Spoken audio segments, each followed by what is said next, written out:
डिम्पल, आप album industry का इतना बड़ा नाम हो, आपने मिलियंस में गाने दिए हैं, बहुत अच्छा आप डांस करती हैं, आपके एक्सप्रेशंस अच्छे हैं। क्या आपको नहीं लगता है कि डिम्पल फिल्मों में भी डिजर्व करती है?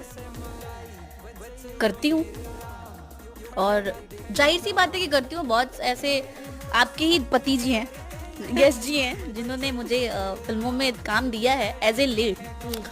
और पवन जी ने भी काम कराया है मेरे को हमार स्वाभिमान में, एज ए लीड वो भी करवाया उसमें। बट बहुत बदनसीब कहूँगी मैं खुद को कि एक ही मूवी कर पाई उनके साथ, या कर ही नहीं पाती हूँ, क्योंकि उनका जो चीज़ है, उनका जो रूल्स है, उस रूल्स को मैं फॉलो नहीं कर पाती हूँ। Rules as in? उनके तरीके से नहीं। जो अभी लड़कियां जो आ रही है नई नई, वो उनको फट से मिल जा रहा है कोई भी चीज़। फट से एज इन